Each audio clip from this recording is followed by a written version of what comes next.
तैयार हो जाइए हफ्ते के आखिरी दिन बाजार में भरपूर एक्शन के लिए। जी हां, जहां दुनिया भर के बाजारों से मिल रहे हैं जबरदस्त तेजी के संकेत, दवा मिलने के आसार अमेरिका में आते दिख रहे हैं। कोरोना को लेकर भारतीय बाजारों में 10 बजे है आरबीआई गवर्नर की प्रेस कॉन्फ्रेंस और आज से है नए हफ्ते की सीरीज की शुरुआत।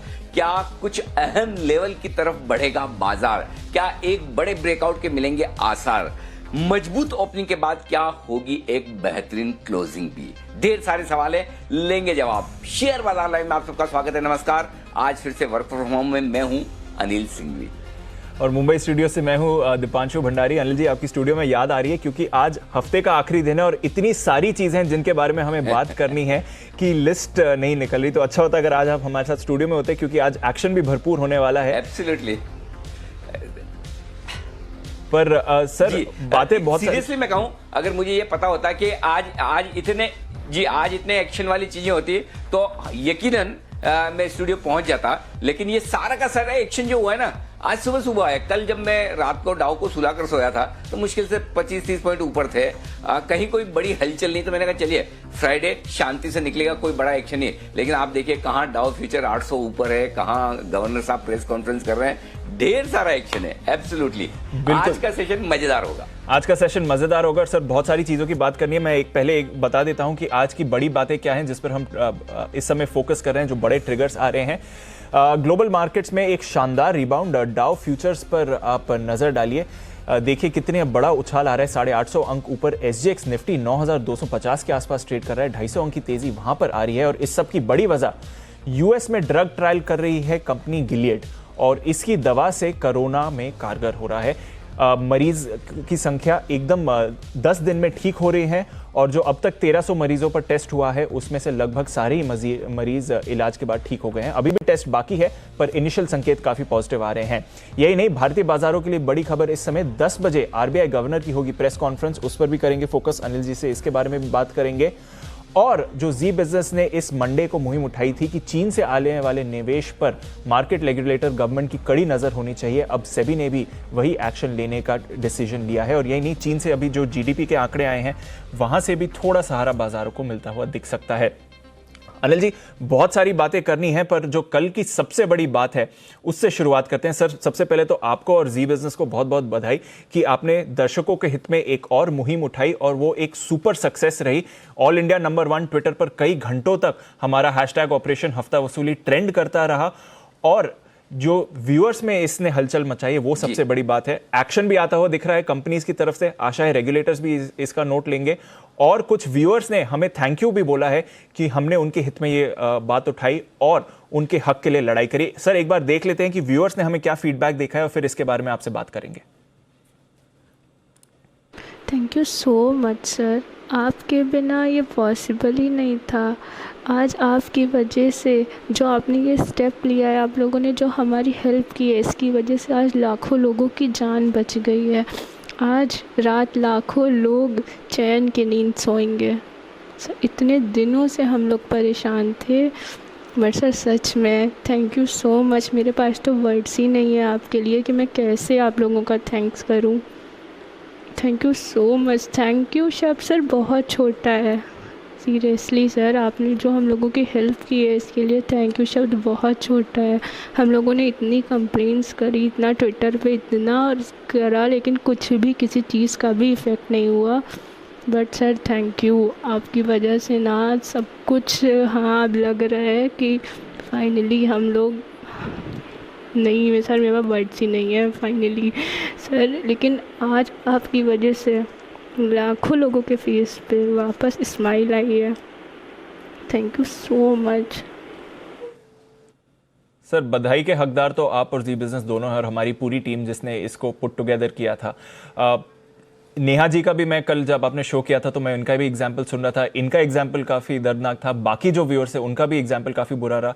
तो सर बहुत बहुत शुक्रिया और एक्शन इमीडिएटली आता हो भी दिखा है सर इस बात पर। जी दीप, काम करने के लिए सबसे बड़ा रिवॉर्ड वही है जो आपने अभी सुना। इससे बड़ा आपको किसी तरह का कोई सर्टिफिकेट, किसी तरह का कोई रिवॉर्ड, किसी तरह के कोई टीआरपी के नंबर्स नहीं चाहिए। अगर आप उन लोगों तक पहुंच सकते हैं जिन्हें आपकी वाकई में जरूरत है तो बस हमने अपना काम कर लिया और वही करने की एक कोशिश की है। अच्छी बात यह है कि हम जो कर रहे हैं उसमें हमें हमारे दर्शकों का पूरा साथ मिल रहा है। तो अगर आप ये कहते हैं ये मेरा और मेरी टीम का कारनामा है, जी नहीं, एक लिमिटेड सीमित एक प्रयास हमने किया है, हमने एक कोशिश की है। लेकिन सोचिए जो जी बिजनेस के लाखों दर्शक हैं, अगर वो हैशटैग ऑपरेशन हफ्ता वसूली को तवज्जो नहीं देते, वो इसे काम का नहीं समझते, तो क्या ऑल इंडिया नंबर 1 ये ट्रेंड करता घंटों तक? जी नहीं।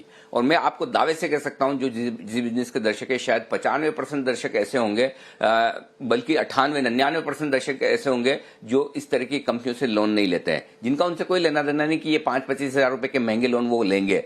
लेकिन उसके बावजूद उन्होंने अपनी जिम्मेदारी समझते हुए कि ये मुहिम वाकई में काम की है, ये मुहिम वाकई में उन लोगों को मदद पहुंचाने के लिए जो इस वक्त मुसीबत में है लॉकडाउन की वजह से, उन लोगों तक मदद पहुंचाने के लिए जो बड़ी मुश्किल में कहीं से पैसा न मिलने की वजह से भारी भरकम प्रोसेसिंग फीस और ब्याज भर के इन कंपनियों से पैसा ले रहे हैं और इस वक्त तकलीफ में, अगर उनकी आवाज हमने उठाई है तो हमारे दर्शकों ने भी उतना ही जोर से हमारा साथ दिया है। और मैं आपको दावे से कह सकता हूं, जी हां, इन शब्दों को आप गौर से सुनिएगा, मैं आपको दावे से कह सकता हूं कल की ये हमारी मुहिम, फिर से मैं दोहरा रहा हूं, कल की हमारी ये मुहिम दीप फाइनेंस मिनिस्ट्री और प्रधानमंत्री ऑफिस तक पहुंची है।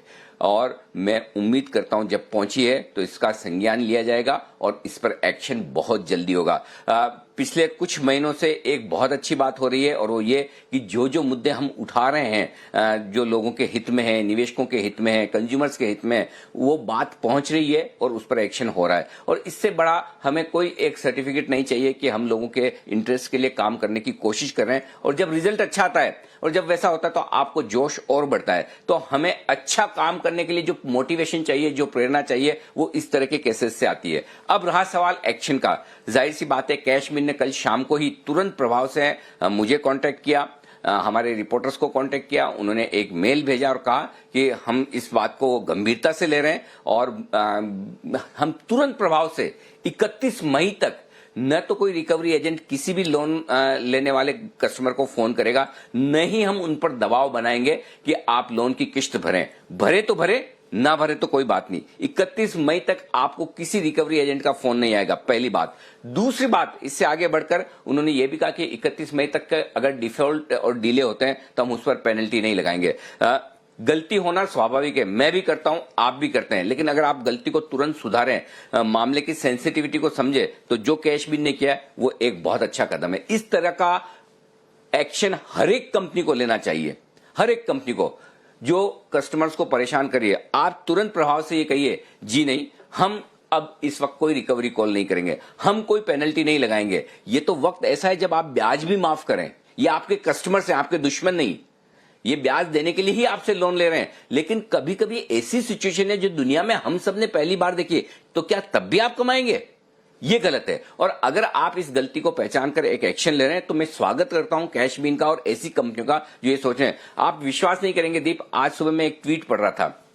ये ट्वीट किश्त के एक एम्प्लॉय का था, किश्त करके एक और ऐसी मोबाइल ऐप है। उन्होंने कहा कि उन्होंने अपने ट्वीट में ये लिखा है कि हम तो चाहते भी नहीं कि इस तरह से रिकवरी करें, लेकिन हम पर दबाव बनता है, हमारे सीनियर्स कहते हैं तो हमें करना पड़ता है। और एक और बात, उन्होंने ये कहा कि जैसे ही ये पूरा आपका शो वायरल हुआ, उसके बाद हमारे पास जो हर एक कस्टमर के कॉन्टैक्ट्स की लिस्ट होती है, और वो लिस्ट हमारे साथ कंप्यूटर, हमारे सामने कंप्यूटर पर होती है, जिसे देखकर हम चाहें जिस कस्टमर के चाहे जिस रिलेटिव या किसी भी कॉन्टैक्ट पर हम फोन कर सकते हैं।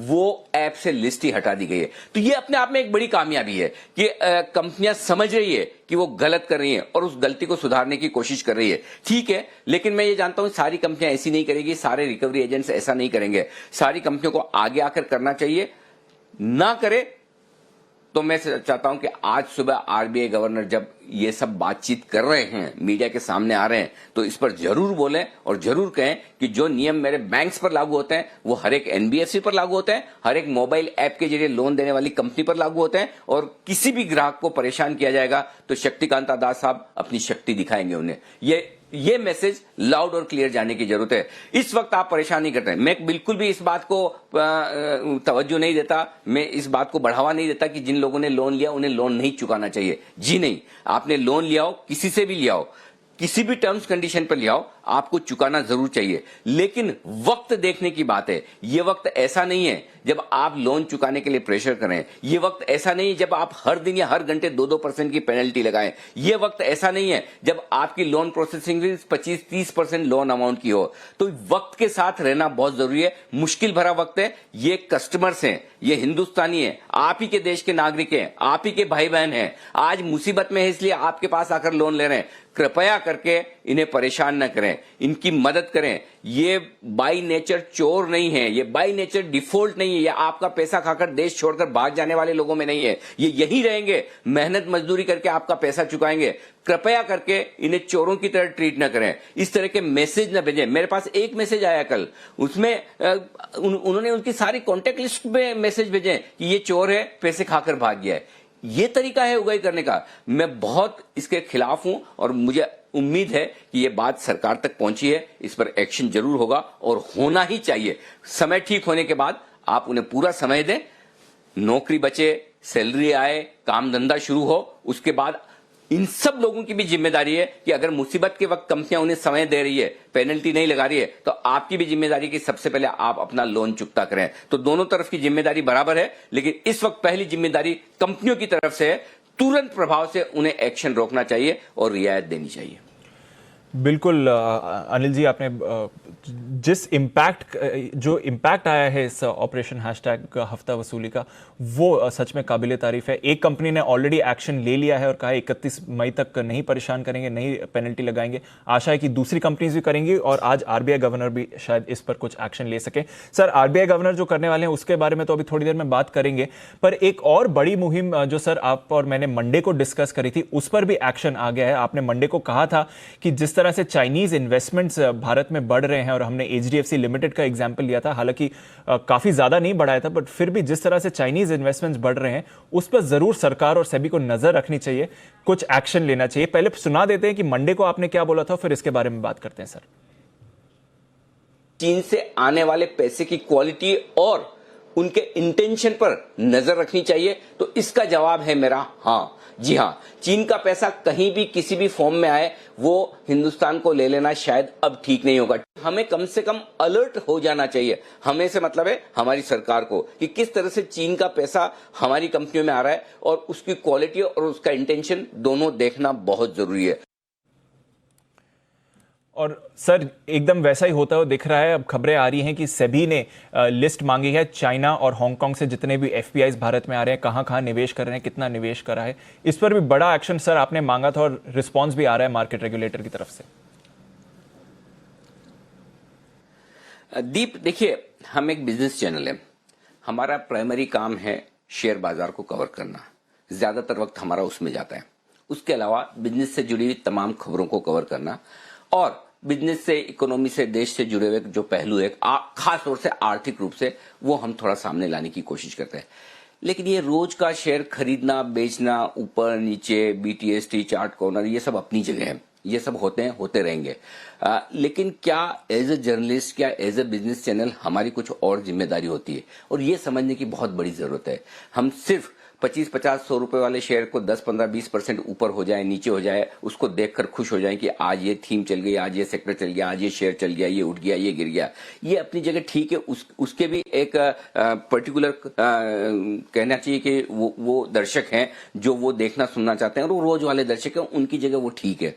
लेकिन क्या उसके आगे बढ़कर हम as a channel, as a media, क्या हम अपनी जिम्मेदारी निभा रहे हैं, ये हमें पूछना चाहिए। और मैं हमेशा अपने आप से ये जरूर पूछता हूं कि क्या एक जर्नलिस्ट होने के नाते हम अपनी जिम्मेदारी निभा रहे हैं। हम अपनी जिम्मेदारी किस तरह से निभा सकते हैं? कुछ ऐसे अहम मुद्दे जो बाजार के काम के हैं, छोटे निवेशकों के काम के हैं, सिस्टम प्रोसेस को लेकर हैं, रेगुलेटर्स के सामने हैं, देश की इकोनॉमी के सामने और देश के सामने। वक्त पड़ने पर हमें वो मुद्दे उठाकर रेगुलेटर्स और सरकार के सामने रखने की जरूरत है, और वो ईमानदार कोशिश हम करते हैं। अब इस कोशिश में मैं ये कह सकता हूं कि पिछले कुछ महीने शायद हमारा वक्त अच्छा चल रहा है। हम जो कहते हैं उस पर सरकार गौर करती है, या हो सकता है, मैं ये भी दावा नहीं करता कि जी बिजनेस के या हमारे कहने पर ही सरकार उस पर गौर कर रही है।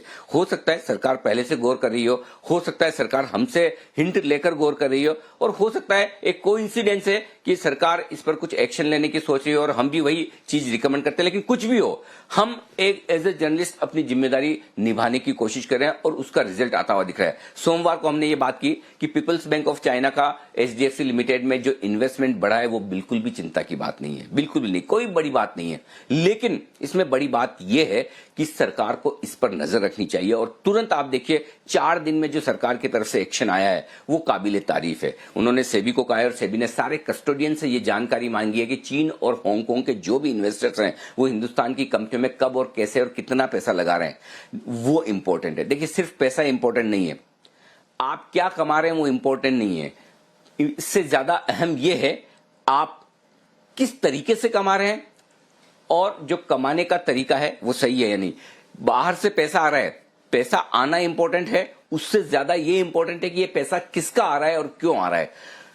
अगर ये सब कुछ ठीक है, बिल्कुल ठीक, कोई दिक्कत नहीं, कहीं कोई एक्शन लेने की जरूरत नहीं है। लेकिन अगर हम आंख बंद करके बैठे रहें, सोते रहें और हम सोचे कि ठीक है ना, पैसा आ रहा है, काम का है, अभी हमें जरूरत है, ये अगर शॉर्ट टर्म सोच हमारी हो गई तो लॉन्ग टर्म में इसके बड़े नुकसान, खामियाजे हमें भुगतने पड़ सकते हैं। और मुझे इस बात की बहुत खुशी है, फिर से मैं कह रहा हूं कि सोमवार को कहा, आज कल गुरुवार को, मुश्किल से 3 या 4 दिन हुए हैं, उसमें तुरंत प्रभाव से सरकार की तरफ से ये एक्शन होना, ये निश्चित करना कि जो पैसा आ रहा है इसकी क्वालिटी और उसके पीछे कौन लोग हैं और क्यों आ रहा है, इसे पूरी तरह से जांचा परखा देखा जाएगा।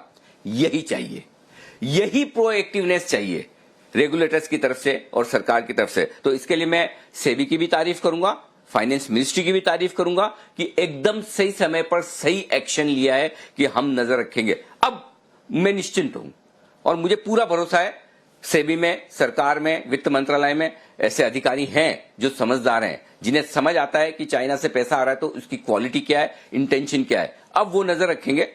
फिर भी इसका मतलब ये नहीं कि अब हम सो जाएंगे, जहां भी दीप जरूरत पड़ेगी फिर से जगाने की, बताने की, तो हम जरूर बताएंगे। लेकिन कम से कम एक राहत मुझे मिली कि हां, कोई देख रहा है कि पैसा कहां से आ रहा है, क्यों आ रहा है, बस इतना काफी है इस वक्त। बिल्कुल अनिल जी, और इस पर हमारी रिसर्च टीम एक डिटेल्ड रिसर्च भी लेकर अभी थोड़ी देर में शामिल होगी। बताएंगे कि कहाँ इन्वेस्टमेंट्स हैं चाइना के, किस तरह के इन्वेस्टमेंट है, कितना स्टेक है, और आशा है कि और जैसे अनिल जी ने कहा जी बिजनेस की मुहिम रही है, इस पर एक्शन भी देखने को मिले। क्योंकि अनिल जी आपने जैसे कहा कि वक्त अच्छा चल रहा है, सुन भी रहे हैं रेगुलेटर्स आपकी बात, तो आज बताइए RBI की गवर्नर की जो 10 बजे प्रेस कॉन्फ्रेंस है, इससे क्या एक्सपेक्टेशन होना चाहिए, आप क्या एक्शन देखना चाहेंगे? देखिए, मैं पहले तो है ना RBI गवर्नर साहब को धन्यवाद देना चाहता हूं। पिछली बार जो 5 बातें हमने मांगी थी, 5 की 5 बातें उन्होंने मान ली। मतलब मैं इससे ज्यादा उनसे उम्मीद नहीं कर सकता कि वो मुझे देंगे। जब जो मैं दिल खोल के मांगता हूं गवर्नर साहब देते हैं। अब मैं एक्चुअली में बताऊं, है ना, मेरे पास मांगने की लिस्ट थोड़ी कम हो गई है दीप, कि अब और क्या मांगूं।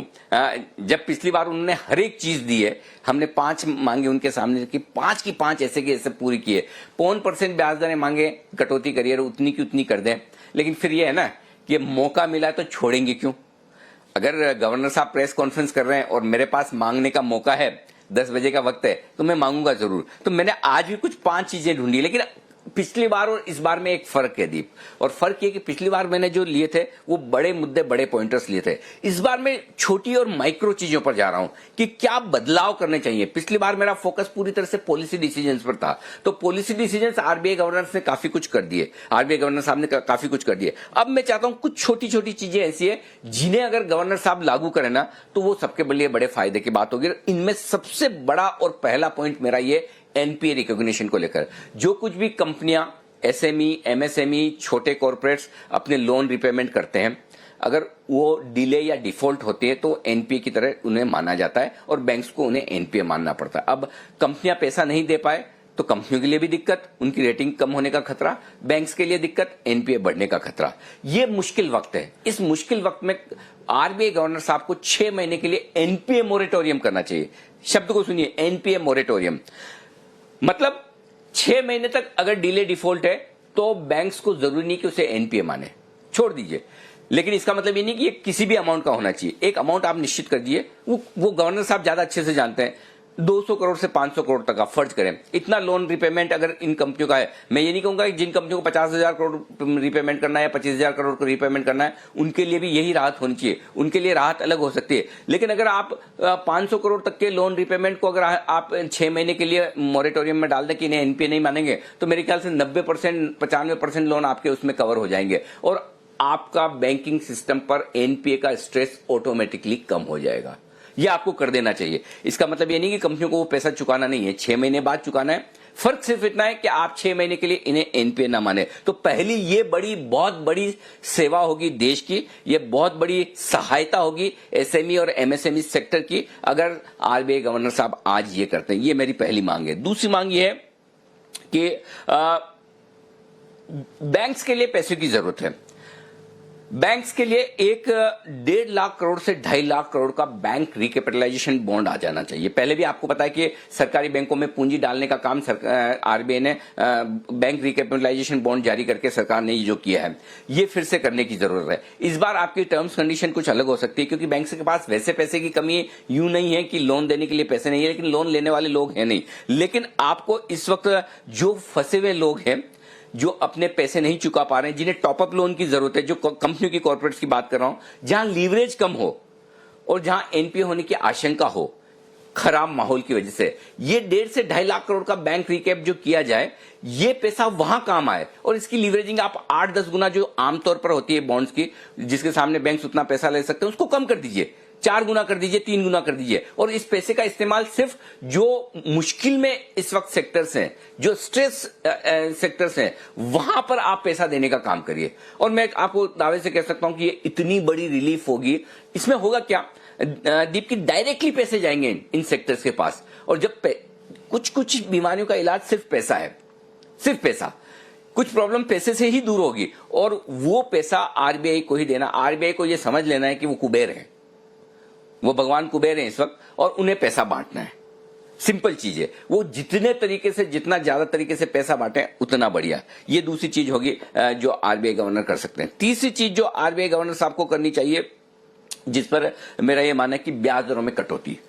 वैसे ब्याज दरें वो 5% काट चुके हैं और एमपीसी ने हिंट भी दिया कि अभी शायद बहुत जल्दी हम ना करें जब तक लॉकडाउन ना खुले। लेकिन कहते हैं ना कि वो इस तरह के अप्रत्याशित समय में आपको कुछ अप्रत्याशित कदम उठाने होते हैं, अनएक्सपेक्टेड कदम उठा सकते हैं। कोई बड़ी बात नहीं है, एक जोश दिखा दे, शक्ति दिखा दे, काट दे आधा % रेट और काट दे, मजा आ जाएगा, जोश मिलेगा, बूस्ट मिलेगा, कर देना चाहिए। सिंपल चीज है, आपके लिए सीधी सीधी कॉस्ट कम हो जाती है कंपनियों के लिए ब्याज की।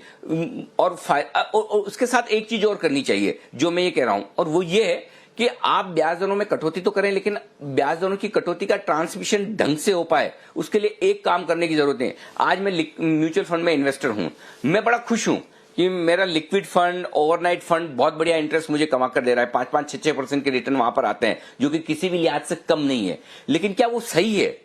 वो गलत है। अगर मैं कैश रिच कॉर्पोरेट हूं, मैं ओवरनाइट फंड्स में पैसा डालता हूं, कॉल मनी रेट्स ऊपर हैं, आप कॉल मनी रेट्स को कम कर दीजिए, एक लिमिट लगा दीजिए, कोई बड़ी बात नहीं। आप ये मत सोचिए कि मैं मार्केट में इंटरवेंशन कर रहा हूं, आप आरबीआई हैं, ऐसे समय में आपको करने की जरूरत है। और अगर आप करेंगे तो कोई कुछ नहीं कहेगा, और कहे तो कहने दीजिए, आप डरिए मत। आप कॉल मनी रेट को फिक्स कर दीजिए, अचानक से शॉर्ट टर्म रेट सारी नीचे आ जाएगी अपने आप। लोग ये सोचेंगे कि अगर 1-1.5-2% में कॉल मनी में पैसा रखने के बजाय क्या मैं किसी को उधार दे सकता हूं। लिक्विडिटी का साइकिल शुरू हो जाएगा, एक दूसरे पर भरोसा करना, पैसा देना, पैसा लेना और पैसा लौटाना, बस यही तो शुरू करना है। ये कर दिया तो काम हो जाएगा। एक चीज और जो मैं कहना चाहता हूं वो ये है कि दीप, जो कुछ भी आरबीआई गवर्नर्स कर रहे हैं उनमें एनबीएफसी को मदद करने की बहुत जरूरत है। एनबीएफसी मुश्किल में है। अब आपने ना मोरेटोरियम तो कर दिया कि आप क्रेडिट कार्ड पे अपनी लोन इंस्टॉलमेंट ये वो मत भरिए, लेकिन क्या आपने एनबीएफसी को बोला है कि अगर आपको बैंक का पैसा देना है तो आप बैंक का पैसा नहीं देंगे तो भी आपका एनपीए नहीं होगा? नहीं, वो तो नहीं बोला। तो अगर एनबीएफसी को एक तरफ तो आपने लोगों को बोल दिया आप पैसा मत भरिए, और दूसरी तरफ उनको बोल रहे हैं कि आप भरिए, तो ये कैसे चलेगा? तो एनबीएफसी को भी बहुत पैसा देने की जरूरत है और उनके लिए भी ये मोरेटोरियम लागू करने की जरूरत है। एक और अच्छी चीज करनी चाहिए, बहुत सारी कंपनियां जो बहुत अच्छे प्रमोटर्स हैं, मसलन एचडीएफसी की एक एचडीबी फाइनेंस कंपनी है, मसलन हीरो ग्रुप की हीरो फिनकॉर्प है, मसलन महिंद्रा एंड महिंद्रा ग्रुप की M&M फाइनेंस है, L&T की L&T फाइनेंस है। अब मुझे बताइए इन ग्रुप में कहीं कोई दिक्कत है? बिल्कुल नहीं। ये ऐसे ग्रुप है जो 50 साल से हिंदुस्तान में अच्छा कर रहे हैं। जिन ग्रुप के प्रमोटर्स मजबूत है, जिनकी NBFC है, उनको प्रमोटर को देखकर और प्रमोटर के शेयरों को गिरवी रखकर आपको लोन देना चाहिए। और ये सरकारी बैंकों को साफ निर्देश दे दे RBI कि अगर अच्छे ग्रुप हैं, ग्रुप के प्रमोटर कह रहे हैं कि इस वक्त मेरी स्टेक आप लीजिए और मेरी NBFC को लोन दीजिए, प्लीज ये काम करिए। ये करेंगे तो NBFCs को, और आप अच्छे ग्रुप को दे रहे हैं, खराब ग्रुप को नहीं दे रहे हैं, ये करना बहुत जरूरी है।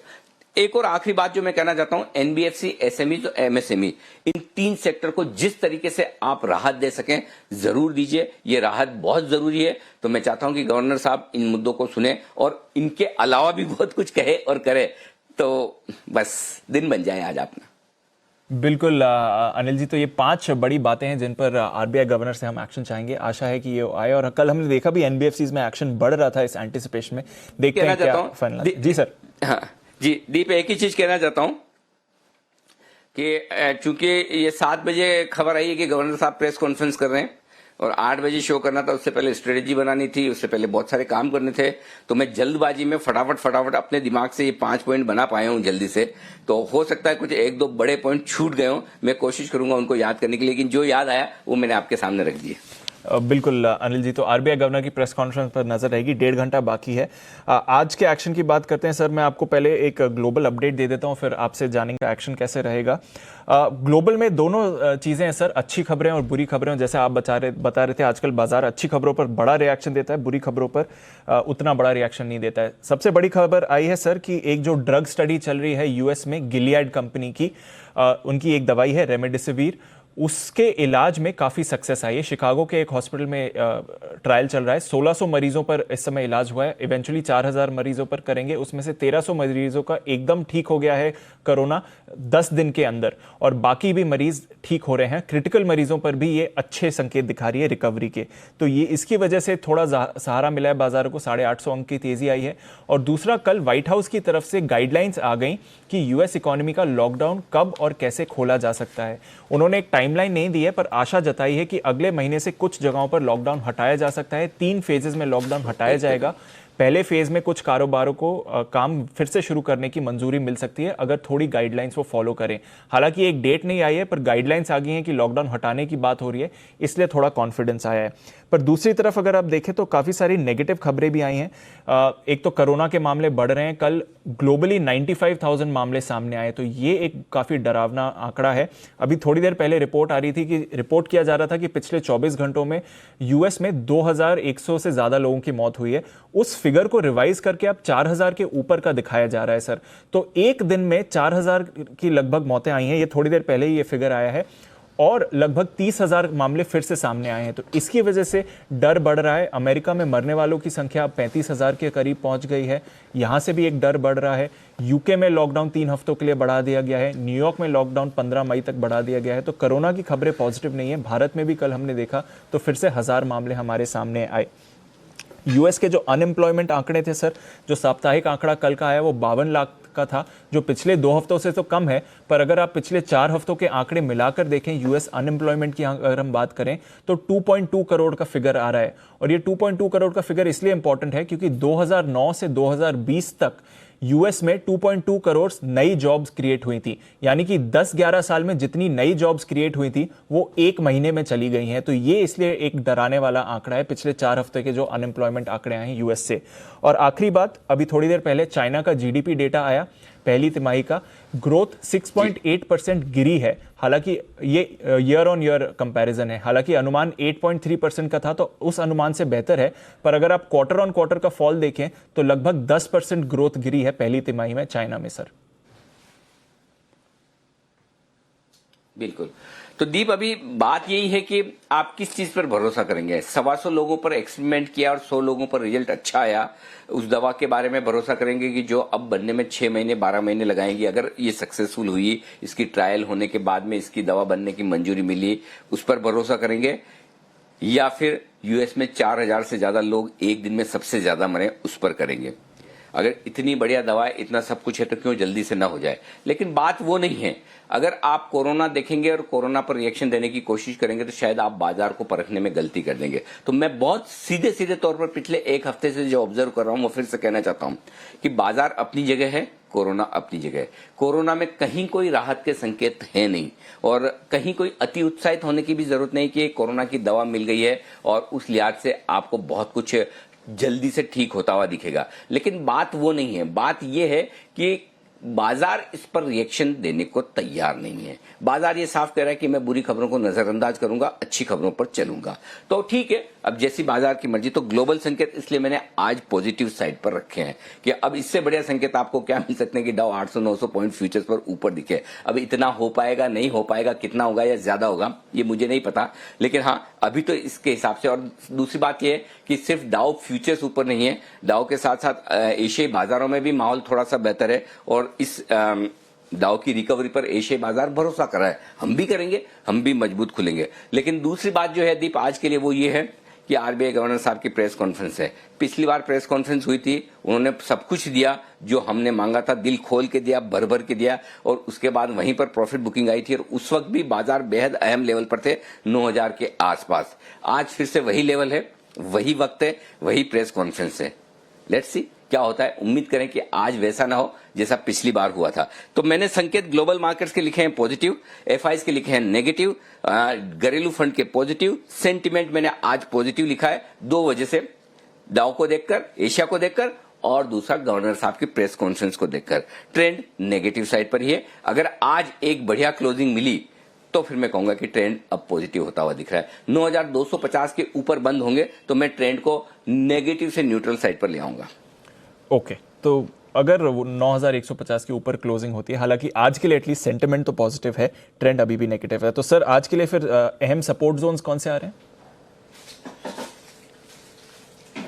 8750, 8825 निफ्टी पर मजबूत सपोर्ट जोन है और बैंक निफ्टी पर 18800, 19200 इसे सपोर्ट के तौर पर मानकर चलिए। ये बहुत मजबूत सपोर्ट आसानी से नहीं टूटेगा, गैप अप होने के बाद तो बिल्कुल भी नहीं। निफ्टी में 9250, 9400 ऊपर की रेंज है। ये रेंज मैंने थोड़ी सी ऊपर की तरफ खींची है, जो 9100 से 9250 की मैं लेकर चल रहा था, आज मैंने उसे थोड़ा सा ऊपर लिया है। और बैंक निफ्टी पर 20150 से लेकर 20500 ये ऊपर की रेंज है जिस पर आपको फोकस करना है। आज की जो छोटी रेंज निफ्टी की है वो है 8925 से 9100, इस रेंज पर फोकस कीजिए। इसके ऊपर ही खुलेंगे तो मीडियम रेंज ज्यादा काम की है, 8825 से लेकर 9250, 8750 से 9400 ये निफ्टी की बड़ी वाली रेंज है आज के लिए जिस पर आपको फोकस करना है। बैंक निफ्टी 19150, 19900 ये आज की छोटी रेंज मानी जाएगी। 19050, 20300 ये आज की मीडियम रेंज है, ज्यादा संभावना है कि इस रेंज के आसपास आप काम कर जाएं। बड़ी रेंज जो है वो 18800 से लेकर 20500 की निकलती है। तो दीप आज के लिए मेरे लिए ओपनिंग इंपॉर्टेंट नहीं है, मेरे लिए इंपॉर्टेंट है आज की क्लोजिंग। अगर आपको क्लोजिंग आज एक 9150 के ऊपर की मिलती है निफ्टी पर और 20000 के ऊपर की बैंक निफ्टी पर मिलती है तो समझ लिए आपने एक अच्छी लड़ाई जीती है और आप और आगे मजबूती से बढ़ने को तैयार है। तो मेक और ब्रेक वाला दिन आज मानकर चलें। ओके, आज मेक और ब्रेक वाला दिन होने चाहिए, ये एक बड़ी बात है। देखते हैं आज कैसा एक्शन बनता है सर। एग्जिस्टिंग लॉन्ग पोजीशंस जिनकी हो, तेजी की पोजीशन हो, क्या करना चाहिए सर? जिनकी तेजी की पोजीशन है स्टॉप लॉस एक ही 8900 इंट्राडे और क्लोजिंग दोनों ही बेसिस पर। और जो बैंक निफ्टी पर जिनको स्टॉप लॉस रखना है वो इंट्राडे और क्लोजिंग बेसिस पर आप रखिएगा। आज के लिए 19,000 मेरे ख्याल से, हाँ 19,000 का रख सकते हैं आप। 19,000 का स्टॉप लॉस आपका होना चाहिए बैंक निफ्टी पर। तो 19,000 का स्टॉप लॉस आपका बैंक निफ्टी पर होगा क्लोजिंग बेसिस पर। जो एग्जिस्टिंग शॉर्ट पोजीशन है जिनकी, उनको अपनी शॉर्ट पोजीशन पर स्टॉप लॉस रखना चाहिए 9150 का, ठीक है। और चूंकि आप 9150 के ऊपर ही खुलेंगे तो आपको शॉर्ट काट लेना चाहिए। फिर भी जो ज्यादा बहादुर हो गए उनके लिए 9250 होता है, आप उसके भी ऊपर खुल रहे हैं तो 9250 के ऊपर भी खुलने पर आपको खुलने पर शॉर्ट काट लेनी चाहिए। 19,500 के ऊपर आप खुलेंगे बैंक निफ्टी पर, शॉर्ट काट लेनी चाहिए। क्लोजिंग और इंट्राडे दोनों स्टॉप लॉस सेम है। ओके सर, जहां तक नई पोजीशंस का सवाल है सर, क्या करना चाहिए? खरीदे निफ्टी 8,900 के स्टॉप लॉस के साथ 9,125, 9,250, 9,300 ऐसा लग रहा है तीसरे टारगेट पे खुलेगा ये तो। और 9,400 का अगला टारगेट होगा दीप। जो बेचना चाहते हैं वो 9,300 से 9,500 की रेंज में बेच सकते हैं, और चूंकि 9,300 पर खुल रहा है तो वहां थोड़ा देखें टिकता है, यानी 9,500 के जितना नजदीक बेचेंगे उतना सेफ रहेंगे। 9,600 का आपका स्टॉप लॉस है, 9,250 9,150 तक का करेक्शन फिर आपको मिल सकता है। ओके, जहां तक बैंक निफ्टी का सवाल है सर, और जहां तक बेचने का सवाल निफ्टी पर, क्या राय होनी चाहिए? देखिए, बैंक निफ्टी में खरीदारी की राय है आपके लिए 19,000 के स्टॉप लॉस के साथ। 19,900, 20,150, 20,300 और 20,500 ये 4 लेवल्स हैं। 20,500 के पार बैंक निफ्टी निकला टिका तो फिर सीधा 21,000, 21,500 की रेंज में जाने की कोशिश करेगा। आज के लिए थोड़ा ज्यादा हो जाएगा मेरे लिए, आज मुझे लगता है आज के लिए इतना काफी है। जो बैंक निफ्टी को शॉर्ट करने की राय है वो 20,300 से 20,600 की रेंज में आपको शॉर्ट करना चाहिए। स्टॉप लॉस थोड़ा दूर का दे रहा हूं 21,000 का, और नीचे की तरफ 20,150, 19,900, 19,600 के टारगेट के लिए यहां पर आपको बिकवाली करनी चाहिए। यह है बैंक निफ्टी पर राय। और मैं सेक्टर्स भी हाथों हाथ आपको बता ही दूं, मेटल्स, बैंक्स, एनबीएफसी, ये आज सेक्टर थोड़े पॉजिटिव साइड पर रह सकते हैं। ये 10 बजे तक के लिए है बैंक्स एनबीएफसी 10 बजे के बाद देखेंगे कि गवर्नर साहब क्या कहते हैं, क्या करते हैं। मेटल्स आमतौर पर रिकवरी दिखा सकते हैं। पुट कॉल रेशियो 1:40 पर थोड़ा बढ़कर आया है, थोड़ा सा हायर साइड पर है, लेकिन हाँ अभी ओवरबॉट नहीं हुआ है। विक्स थोड़ा कम आया है जो पॉजिटिव है 46.10 पर। अब यही इंटरेस्टिंग चीज है दीप की, विक्स ऊपर है और रुपया नीचे है। अब पता नहीं, मतलब ऐसे संकेत आपको, एफआई जिस दिन मार्केट बढ़ता है उस दिन बेचते हैं, जिस दिन नीचे आता है उस दिन खरीदारी का आंकड़ा आता है। कल अगर आप देखिए, मैं कल के आपने पूछा नहीं है लेकिन उससे पहले मैं आपको डेटा बता दूं, एफआई की तरफ से 2900 करोड़ की बिकवाली का आंकड़ा है। अब मजबूत बाजार में उनकी बिकवाली का आंकड़ा आता है, और ऐसा नहीं कि वायदा कारोबार में उन्होंने दबाकर खरीदा हो, छोटी खरीदारी है। 360 करोड़ का इंडेक्स, 640 करोड़ के स्टॉक्स, यानी 1000 करोड़ के आसपास के। तो एफआई की तरफ के आंकड़े नेगेटिव है, घरेलू फंड के आंकड़े पॉजिटिव साइड पर है। बड़े दिनों बाद, 4 दिनों के बाद उन्होंने 1320 करोड़ की कैश में खरीदारी की है। दीप, बिल्कुल, देखते हैं उससे क्या निकल के आता है। सर, एफएनओ क्यूज आज आपने न्यूट्रल रखे हैं, और उससे फिर क्या लेवल्स निकल रहे हैं? देखिए, एफएनओक्यू में है ना, वैसे आज नई वीक की शुरुआत है, डेटा बहुत ही कम है दीप। 9,000 ही आपके लिए निर्णायक लेवल है, मेक और ब्रेक। 9,000 के पुट पर 24 लाख शेयर है, कॉल्स में 20 लाख शेयर है। आज आप उसके ऊपर ही खुलेंगे तो कोई दिक्कत वाली बात नहीं है। जो कॉल राइटर हैं उसमें भी वीकली सीरीज वाले तो बहुत ही कम है, 5 लाख है। मंथली सीरीज वाले पहले दिन काटते नहीं है, तो मुझे लगता है कि 9,000 अब आपके लिए बेस का काम करेगा, ये सिंपल है। और ऊपरी स्तरों पर 9,500, जहां पर 18 लाख शेयर कॉल्स में, वहां तक जाने की कोशिश हो सकती है। बैंक निफ्टी में तो पोजीशन नहीं के बराबर है। इनफैक्ट निफ्टी में भी आप विश्वास नहीं करेंगे, वीकली सीरीज में कहीं भी 5-6 लाख से ज्यादा शेयरों का ओपन इंटरेस्ट ही नहीं है। पता नहीं, पोजीशन ही नहीं बन रही, लोग वापस आ ही नहीं रहे मार्केट में, या फिर मार्जिन्स बहुत ज्यादा हैं, या लोग लॉकडाउन में काम नहीं करना चाहते हैं, या ब्रोकर्स ने अपने टर्मिनल भगवान जाने क्या है, मुझे नहीं पता। लेकिन एफएनओ में पोजीशन ही नहीं है, बहुत कम पोजीशन है। थोड़ी बहुत बनती है इंट्राडे में, वो भी खत्म। बिल्कुल, कम पोजीशंस हैं, डेटा थोड़ा कम आ रहा है, पर आज देखते हैं किस तरह का एक्शन बनता है, और फिर शायद अगले हफ्ते के लिए और डेटा हमें मिल पाए। तो ये है आज के सेटअप की नज़र। अब जल्दी से बात कर लेते हैं आज कौन से स्टॉक्स फोकस में, ब्रोकरेज एक्शन किधर है। पूजा, देवांशी हमारे साथ हैं, और साथ ही आशीष भी हैं ब्रोकरेज के बारे में। पूजा, आपसे शुरुआत करते हैं। गुड मॉर्निंग, आज के ट्रिगर्स और स्टॉक्स कौन से हैं? Good morning Deepanshu. शुरुआत सबसे पहले आज के ट्रिगर से करें तो आज कोविड-19 पर यूनियन ग्रुप ऑफ मिनिस्ट्रीज की बैठक होगी। बैठक दिल्ली में 11 बजे होने वाली है, तो क्या कुछ आउटकम निकल कर आता है, इस पर हमारी नजर रहेगी। इसके अलावा स्टेट लेवल बैंकिंग कमेटी की भी बैठक होने वाली है 12 बजे, और काफी सारी मांगे यहाँ पर बैंकिंग एसोसिएशन और तमाम बैंकों की तरफ से निकल कर आ रही है। इस बैठक पर भी हमारी नजर बनी रहेगी। और इसके अलावा आरबीआई आज लॉन्ग टर्म रेपो ऑपरेशन आज लॉन्च करने वाला है, और उसके जरिए सिस्टम में कुछ नकदी डाली जाएगी, और जिसके चलते हम देख रहे हैं पिछले 3-4 दिन से एनबीएफसीज और बैंक्स में यहाँ पर तेजी देखने को मिल रही थी। तो आज पर ही इस पे नजर रहेगी। कल का दिन भी काफी इंपॉर्टेंट होगा। कल वैसे तो मार्केट बंद है, लेकिन एचडीएफसी बैंक के कल नतीजे आएंगे, क्या नंबर्स आती है, क्योंकि ये बैंकिंग सेक्टर में पहला बैंक है जो अपने नतीजे घोषित कर रहा है। तो कॉमेंट्री मैनेजमेंट की तरफ से यहाँ पर काफी इंपॉर्टेंट होगी एचडीएफसी बैंक के केस में। नतीजों पर ही फोकस करें तो टीसीएस ने भी अपने नंबर्स घोषित किए हैं, जिसमें कि अनुमान से कमजोर नंबर निकल कर आया है और कमेंट्री भी वीक ही नजर आ रही थी। यहाँ पर आय में अगर देखें तो क्वार्टर ऑन क्वार्टर करीब 0.2% की मामूली बढ़त हुई है। डॉलर आय में गिरावट देखी गई है 2.5% की और मुनाफे में करीब गिरावट ही देखी गई है। जो हम अनुमान कर रहे थे उससे यहाँ पर कम देखने को मिला। हम 4% की बढ़त की उम्मीद इस बार मुनाफे में करे थे, तो अनुमान से कमजोर नंबर्स टीसीएस के। कुछ और खबरों पर नजर डालें तो टाटा मोटर्स पर आज नजर रखिए, क्योंकि फिच ने टाटा मोटर्स की लॉन्ग टर्म जो रेटिंग है वो घटा दी है और BB- से घटाकर बी की दी है। आउटलुक भी नेगेटिव का दिया है। दीपक फर्टिलाइजर्स इकरा ने कंपनी की स्टेबल रेटिंग बरकरार रखी है और उनका कहना है कि FY20 में नतीजे स्टेबल ही रहने की उम्मीद है और लॉन्ग टर्म के लिए कंपनी के प्रोडक्ट्स की मांग बनी रहेगी।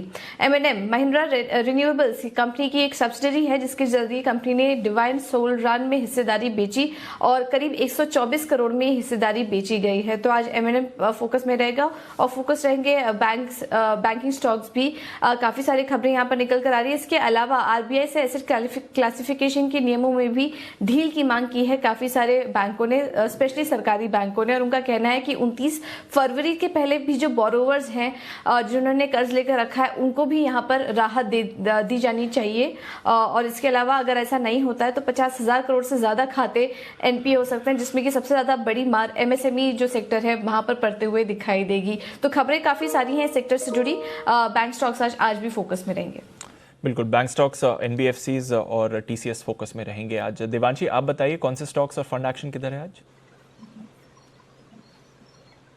आज सबसे पहले कोल इंडिया पर नजर रहेगी, क्योंकि मई में कंपनी अपनी जो इन्वेंट्री है उसकी 60% की जो इन्वेंट्री है उसको ऑक्शन करेगी। करीब 75 मिलियन टन की इन्वेंट्री फिलहाल कंपनी के पास पड़ी है। साथ ही एक साइड इसके लिए फिर से एक बार थोड़ी सी नेगेटिव खबर आते हुए दिख रही है। कंपनी के जो टॉप एग्जीक्यूटिव्स हैं इनके वेतन में कंपनी ने करीब 10% से लेकर 15% से लेकर 30% तक के वेतन की कटौती की फिलहाल बात कही है और ये कंफर्म किया है। साथ ही कॉनकॉर पर नजर रहेगी, जहां पे PE फंड, ब्लैकस्टोन, साथ ही वॉरबर्ग और NIIF कॉनकॉर को खरीदने की दौड़ में आप शामिल होते हुए दिख रहे हैं। लेकिन फिलहाल कॉनकॉर में जो डाइवेस्टमेंट है उसको थोड़ा और समय लग सकता है, ये फिलहाल खबर आती हुई दिख रही है। और साथ ही एविएशन स्टॉक्स पर नजर रखे, फिर एक बार थोड़ी सी नेगेटिव खबर आती हुई दिख रही है, क्योंकि मिनिस्ट्री ऑफ एविएशन ने सारी एविएशन कंपनीज को रिफंड देने को कहा है। जो डोमेस्टिक टिकट्स और जो अंतर्राष्ट्रीय टिकट्स हैं जिनकी बुकिंग्स हुई थी लॉकडाउन के पीरियड्स में, इनकी पूरा का पूरा रिफंड इनको देना होगा। आने वाले 3 हफ्तों में ये जो रिफंड है उनको देना होगा और साथ ही कोई कैंसिलेशन चार्जेस इन पे लिवाई नहीं होंगे। और इमामी, जहां पे कंपनी ने BoroPlus advance anti germ hand sanitizer ये एक नया प्रोडक्ट लॉन्च किया है, इसके चलते आज फोकस में होगा।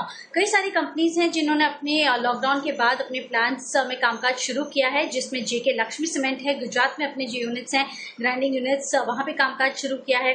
ग्रेफाइट इंडिया में अपना कामकाज शुरू किया है। साथ ही सुदर्शन केमिकल, इन्होंने भी अपना जो महाड़ में मैन्युफैक्चरिंग यूनिट्स हैं यहाँ पे कामकाज शुरू कर दिया है, इस पर नजर रहेगी। और आखिर में फंड एक्शन की बात करें, BEML पर नजर रहेगी, क्योंकि L&T म्यूचुअल फंड ने करीब 2.5% हिस्सेदारी बेची है और अब उनकी हिस्सेदारी 5.1% से घटकर केवल 2.69% पर रहेगी। ओके, कुछ फंड एक्शन BEML में भी हमने देखा है, स्टॉक काफी दिनों से एक्शन में भी है। अब बिल्कुल बजाते हैं FIR का।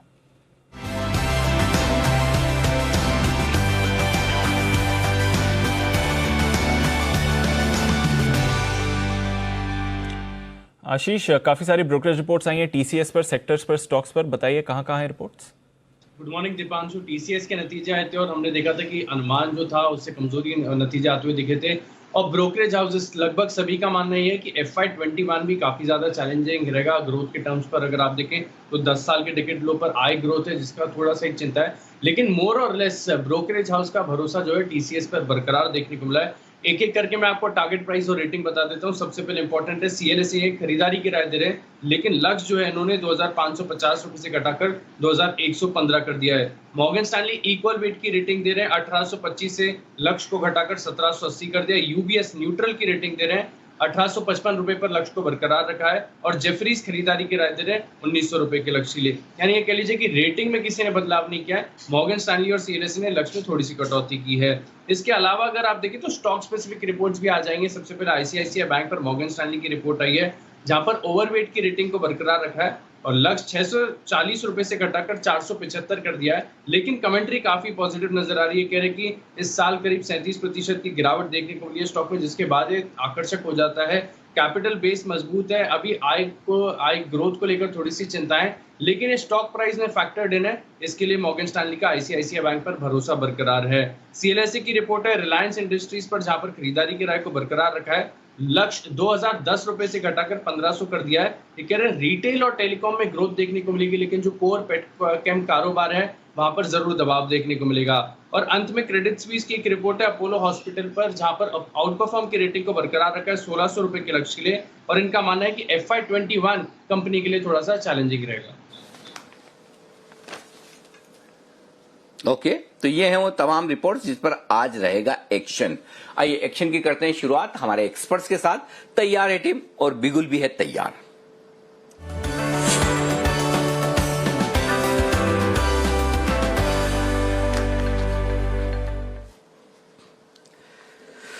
हमारे ओपनिंग बैट्समैन सचिन जी, सच्चिदानंद उत्तेकर हमारे साथ हैं। सर बताइए क्या खरीदेंगे आज? Good morning Anil sir. यहाँ पर मुझे लग रहा है क्लियरली आज के सत्र में बैंकिंग इस पर्टिकुलर सेक्टर पे ही ध्यान देना चाहिए। जिस तरीके से कंसोलिडेशन हुआ है पिछले 4 दिनों में, मुझे लग रहा है यहाँ पर ब्रेकआउट होने की काफ़ी बड़ी प्रोबेबिलिटी है। And even from a closing basis, जैसे आपने जिक्र किया कि 20,000 के ऊपर, अगर 20,100 के ऊपर अगर ये क्लोजिंग एस्टैब्लिश हो जाती है तो काफ़ी बड़ी रिलीफ रैली बैंकिंग से लीड होते हुए नजर आएगी। तो उसी लिहाज से आईसीआईसीआई बैंक का डेटा काफ़ी इंटरेस्टिंग रहा है। पिछले 4 दिनों से जो स्टॉक एक रेंज में कंसोलिडेट कर रहा था, मुझे लग रहा है यहाँ पर एक ब्रेकआउट की प्रोबेबिलिटी काफ़ी हाई हो जाती है आज के सत्र में ही, जिस तरीके से इवेंट्स आज प्लेस्ड है। तो यहाँ पर आईसीआईसीआई बैंक खरीदने की सलाह है। यहाँ पर 358 के टारगेट के लिए यहाँ पर लॉन्ग पोजीशन बनानी है। इंट्राडे के लिहाज से मुझे लग रहा है यहाँ पर 335 का आपको स्टॉप लॉस लगाना चाहिए। एंड पोजिशनली मुझे लग रहा है कि ये पर्टिकुलर मूव एक्सटेंड होनी चाहिए अराउंड 365 तक। तो मुझे लग रहा है यहाँ पर काफ़ी अच्छी अपॉर्चुनिटी है। यहाँ पे जो कंसोलिडेशन था वो काफ़ी मैच्योर हो चुका है एंड एक डायरेक्शनल मोमेंटम प्ले की तैयारी है। तो मुझे लग रहा है ICICI bank from the banking pack जरूर रेडार में रखना चाहिए आज के सत्र में। ओके, तो आईसीआईसीआई बैंक यहां पर खरीदना। स्टॉप लॉस एक बार फिर से बताएं, मैं सुन नहीं पाया ढंग से। अनिल जी, स्टॉप लॉस लगाना है 335 का। ओके, 335 का स्टॉप लॉस। ये कैश के लेवल है ना सचिन जी? यस सर, ये कैश के लेवल है। ठीक बात है। ओके, बंसल जी आपको पूछू कि नहीं पूछू? आपका तो आईबुल हाउसिंग है, कल ही कंफर्म हो गया था। Good morning Anil ji, good morning Deepanshu. Anil ji बिल्कुल कल वाला स्टॉक ही है मेरा, इंडिया बुल हाउसिंग। तो लेवल्स अनिल जी रिपीट कर देता हूं। 99 रुपीज का स्टॉप लॉस है, 124 से लेकर 130 का टारगेट है। 124 130 का टारगेट, स्टॉप लॉस लगाना ही नहीं है आपको? गजब बंसल जी, कॉन्फिडेंस देखो आपका। 99 नहीं अनिल जी, स्टॉप लॉस तो लगाना है। जितना भी कॉन्फिडेंस हो अनिल जी, स्टॉप लॉस तो जरूरी है। 99 रुपए का स्टॉप लॉस है। ओके, 99 रुपए का स्टॉप लॉस, 124 और 130 का टारगेट है। कुणाल जी गुड मॉर्निंग। अरे कुणाल जी, आज तो फ्राइडे का दिन है, आप बंसल जी की तरह ऐसे कलरफुल शर्ट क्यों नहीं पहन के आते हो? व्हाइट। अनिल जी देखिए, बंसल जी के पास तो सारी सुविधाएं हैं और खुद भी बहुत सा काम कर रहे हैं अनिल जी, और मैं आश्रित हूं और लोगों पर, तो जो मिल रहा है अनिल जी उसी का इस्तेमाल कर रहा हूं अभी। ओह यस, सॉरी, मैं भूल गया था कि आप बेबी सिटिंग में भी बिजी रहते हैं। बिल्कुल ठीक बात है। चलिए कुणाल जी, जो काम आप कर रहे हैं वो ज्यादा इंपॉर्टेंट है, लगे रहे। बताइए सर, स्टॉक कौन सा है आज आपका? अनिल जी देखिए, आपको याद होगा कल मैं सनोफी की बात कर रहा था जब Rakesh ji India bulls housing की बात कर रहे थे, और मैंने सनोफी का जो स्ट्रक्चर है उसको बहुत क्लोजली एनालाइज किया है। मेरे पोर्टफोलियो में भी स्टॉक है। इसमें अनिल जी विशेष बात यह है कि इसमें जो वॉल्यूम पिछले 2 दिनों में देखे गए हैं, लगभग 3 लाख शेयर्स का कारोबार हुआ है कल और पिछले ट्रेडिंग सेशन को मिला लें। और 3 लाख शेयरों का कारोबार इसमें 2008 के बाद पहली बार अनिल जी हुआ है, और वो भी तब जब ये स्टॉक अब 8,000 रुपये का हो गया है। तो ये जो सनोफी में बड़ा प्राइस और वॉल्यूम एक्शन हो रहा है, ये एक बहुत बड़ी तेज़ी की ओर इशारा कर रहा है। और अनिल जी, जो ये कोरोना वायरस की वैक्सीन को लेकर के दुनिया भर में एक रेस लगी हुई है, सभी कंपनियां इसमें अपने अपना प्रयास कर रही हैं, इसमें मुझे लगता है कि सनोफी अग्रणी होगी।